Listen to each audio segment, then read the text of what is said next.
Hello नमस्कार जय हिंद साथियों। स्वागत है आपका अपने यूट्यूब चैनल टेक्नोटेक क्लासेस में। तो आईटी इलेक्ट्रिशियन थ्योरी निम्न असाइनमेंट का जो अपना सॉल्यूशन चल रहा है दोस्तों, उसका अगला वीडियो लेकर आपके साथ फिर हाजिर है। हर ऑल इंडिया कंपटीशन एग्जाम जहाँ इलेक्ट्रिशियन थ्योरी पूछी जाती है वहाँ पर काम आने वाले क्वेश्चन दोस्तों, हरियाणा लाइनमैन हो, एसए हो, यूपी पीसीएल हो, पीएसपीसीएल हो, पीएसटीसीएल हो और राजस्थान टेक्निकल हेल्पर हो, डीआरडीओ डीएमआरसी जो भी भर्ती हो दोस्तों, इलेक्ट्रिशियन थ्योरी में बहुत अच्छे इन क्वेश्चनों का रोल रहता है। चंडीगढ़ लाइनमैन में आपने देखा क्वेश्चन आए और जूनियर टेक्नीशियन यूपीपीसीएल में भी आप आगे जरूर इस सीरीज से क्वेश्चन पूछे जाएंगे। एक नंबर क्वेश्चन आज का कि डीसी जनरेटर में स्लिप रिंग का कार्य क्या है। तो एक होती है स्लिप रिंग, एक होती है स्लिप रिंग। तो स्लिप रिंग का यहाँ पर हम देखें तो दोस्तों, लगातार आउटपुट की आपूर्ति, एक दिशा में आउटपुट, विपरीत दिशा में आउटपुट, या विपरीत दिशा में तो कोई बनाता नहीं है, एक दिशा में यूनि डायरेक्शनल है, वो बनाता जरूर है। लेकिन यहाँ पर हमसे पूछा स्लिप रिंग का कार्य क्या है, ऑप्शन के हिसाब से आंसर देना होता है।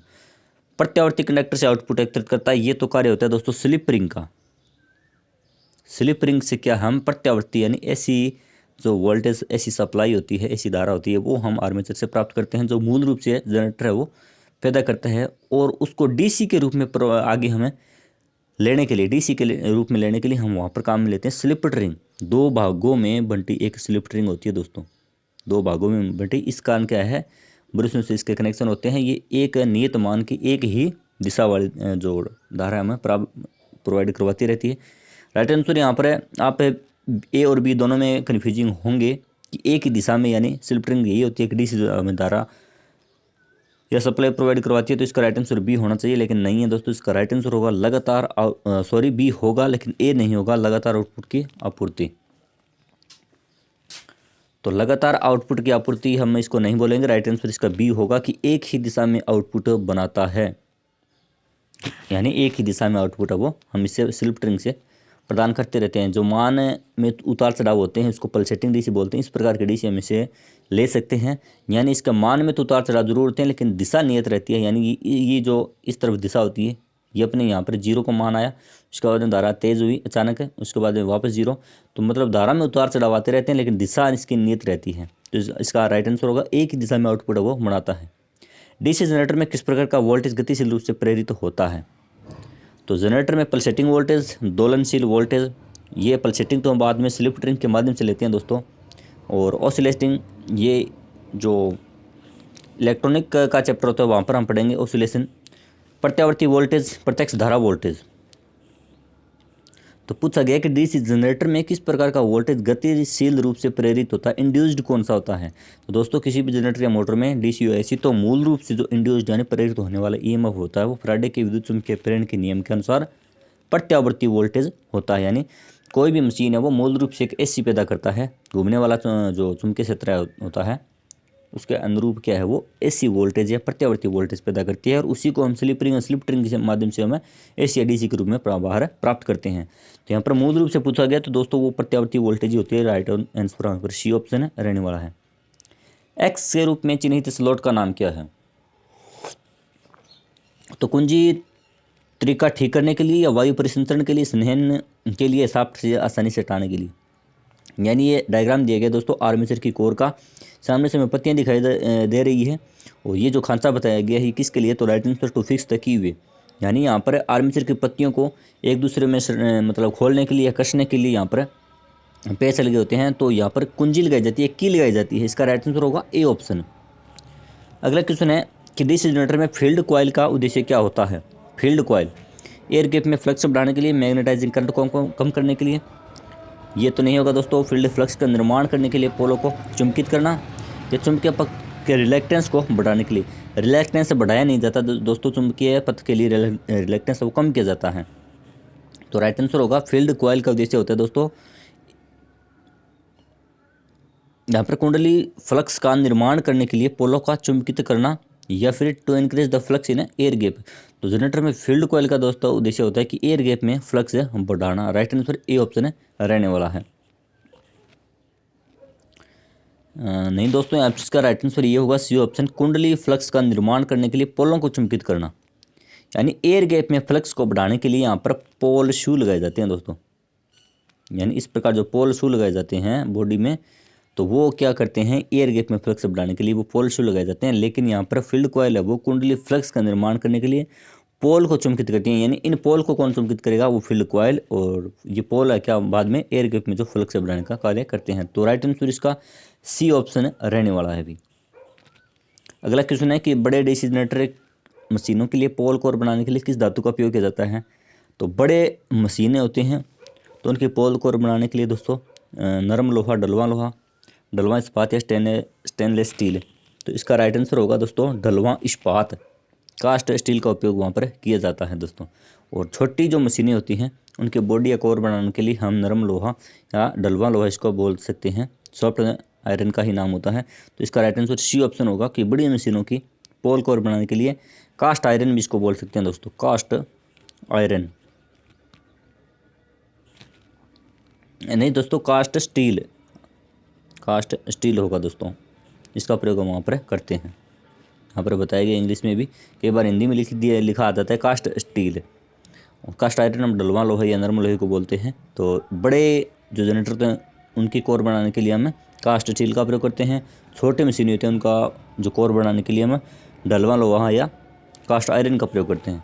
राइट आंसर अगला हम बात करते हैं, क्योंकि क्यों पोल कोर स्टाम्पिंग डीसी जनरेटर में पटलित करते हैं, यानी पोल कोर को डीसी जनरेटर में पटलित क्यों किया जाता है। बहुत बार पूछा गया क्वेश्चन दोस्तों। पटलित करने का उद्देश्य होता है भंवरदार हानि को कम करना या एडी करंट हानि को कम करना, और हिस्टैरिसीस के लिए हम क्या करते हैं, सिलिकॉन स्टील का उपयोग करते हैं। इलेक्ट्रोप्लेटिंग प्रक्रिया के लिए किस प्रकार के डीसी जनरेटर का उपयोग किया जाता है। तो राइट आंसर है, पहले बात करते हैं इलेक्ट्रोप्लेटिंग किसको बोलते हैं। तो इलेक्ट्रोप्लेटिंग क्या एक बार कंपटीशन एग्जाम में पूछा गया था दोस्तों, एक धातु पर दूसरी धातु की परत चढ़ाने को क्या बोलते हैं, इलेक्ट्रोप्लेटिंग बोलते हैं। तो इलेक्ट्रोप्लेटिंग करने के लिए हमें क्या चाहिए, तो नियत मान की कम धारा वो हमें चाहिए। तो इसका राइट आंसर शंट जनरेटर होगा दोस्तों, क्योंकि शंट जनरेटर क्या है, हमें नियत मान वाली और लंबे समय तक कम धारा में चाहिए। तो इसके लिए शंट जनरेटर का उपयोग किया जाता है। नियत धारा मतलब एकदम ना तो उसके वोल्टेज में धारा में उतार चढ़ाव होते हैं, और एक लंबे समय तक वो हमें सप्लाई प्रदान करता रहता है। तो इलेक्ट्रोप्लेटिंग हो गया। और सीरीज जनरेटर इसका उपयोग है वो वोल्टेज बूस्टर के रूप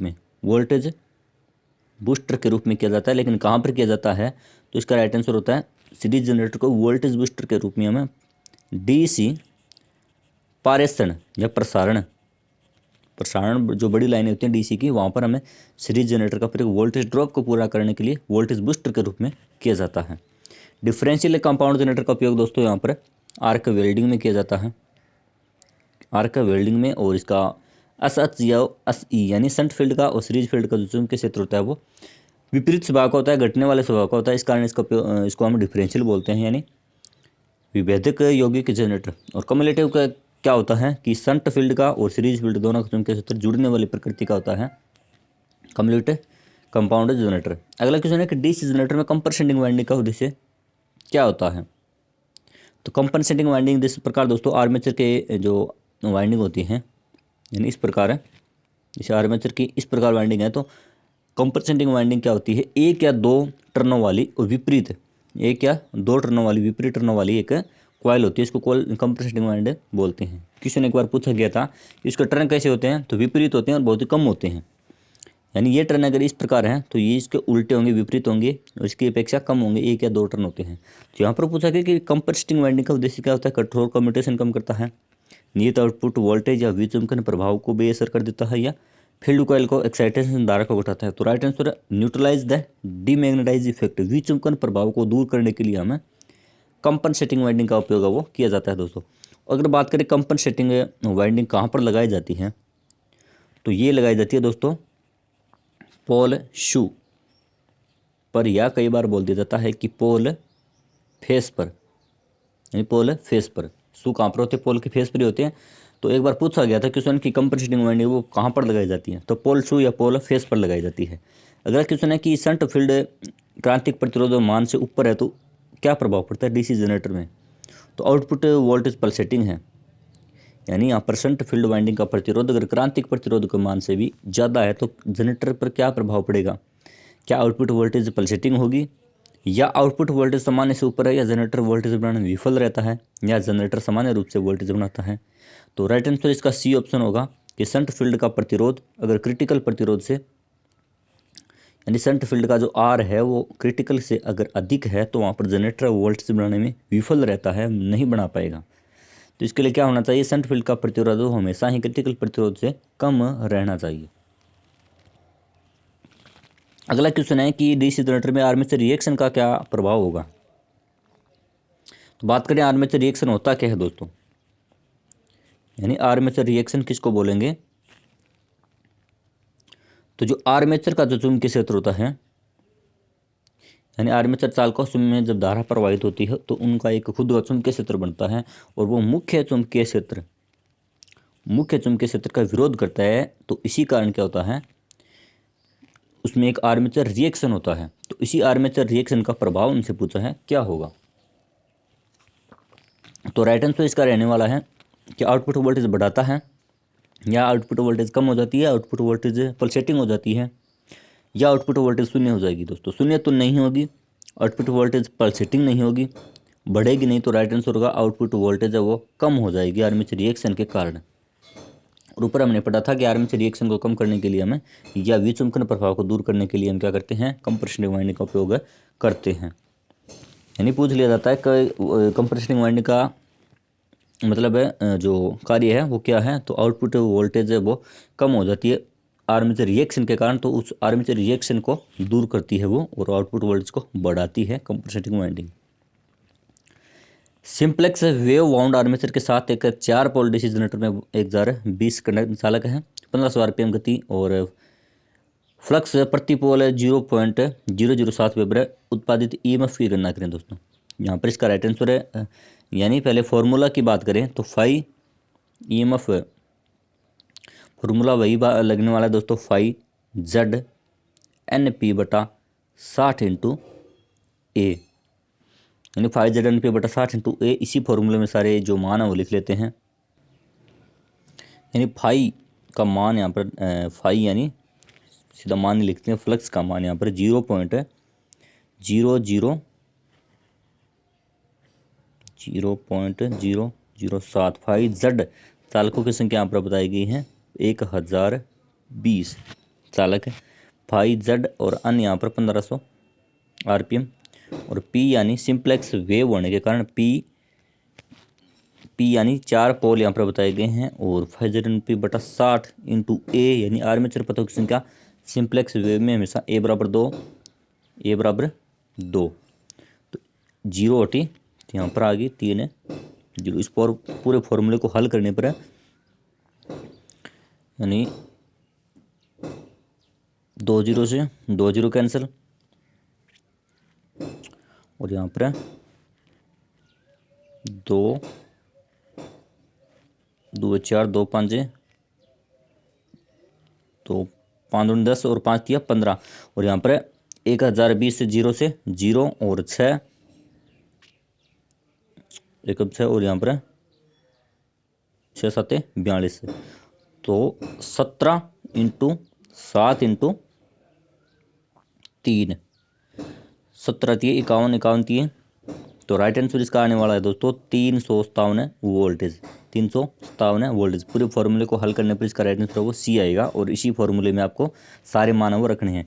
तो बड़े डीसी जनरेटर में आर्मेचर रिएक्शन के प्रभाव को कैसे बेअसर करेंगे। तो आर्मेचर रिएक्शन को हमने ऊपर पढ़ा था दोस्तों कि बड़े जनरेटर होते हैं, आर्मेचर रिएक्शन को कम करने के लिए हम कंप्रेसिंग वाइंडिंग का प्रयोग हमें करते हैं, बड़ा हो या छोटा हो।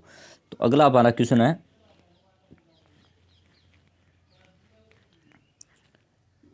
कि डीसी जनरेटर में क्या प्रभाव होता है अगर इसे लंबे समय तक बंद रख दिया जाए। तो अगर किसी डीसी जनरेटर को लंबे समय तक हम निष्क्रिय अवस्था में रख दें तो उसका अवशिष्ट चुंबकत्व वो खराब हो जाएगा, और दोबारा इसको स्टार्ट करने के लिए अलग से हमें सप्लाई के माध्यम से अवशिष्ट चुंबकत्व को प्रदान है इसे को करना होगा। अगला क्वेश्चन है कि पोल डायनमो के प्रति ईएमएफ की गणना करें। 1000 आरपीएम है, लेफ पाउंड, और चालकों की संख्या 600 है। तो फ्लक्स प्रति पोल 0.64 वेबर है दोस्तों। तो इसमें भी वही 5ZNP/60 इंटू ए वाला जो फॉर्मूला लगने वाला है। तो लेकिन इसमें क्या है कि लेप बाउंड होने के कारण क्या है, इसमें आर्मेचर जो समांतर रास्तों की संख्या है वो पोल की संख्या के बराबर होगी। यानी वहाँ पर तो ए बराबर 2 था, लेकिन यहाँ पर ए बराबर पोल की संख्या के बराबर होंगे। तो पोल यहाँ पर बताए गए हैं, कुल संख्या फ्लक्स प्रति पोल है 4 पोल है, ये भी 4 पोल है डायनमो। तो 4 पोल ए बराबर पी होगा, यानी समांतर रास्तों की संख्या 4 होगी। बाकी फॉर्मूला वही रहने वाला है। यदि मुख्य क्षेत्र का प्रभाव डीसी जनरेटर में विकृत हो जाए तो प्रेरित ईएमएफ पर क्या प्रभाव पड़ेगा? तो प्रेरित ईएमएफ है वो घटता है दोस्तों। न्यूट्रलाइज हो जाने पर इंड्यूस जो ईएमएफ होता है वो घट जाता है। राइट आंसर इसका बी ऑप्शन रहने वाला है, प्रेरित ईएमएफ घटता है। अगला क्वेश्चन है कि डीसी जनरेटर के ब्रश में भारी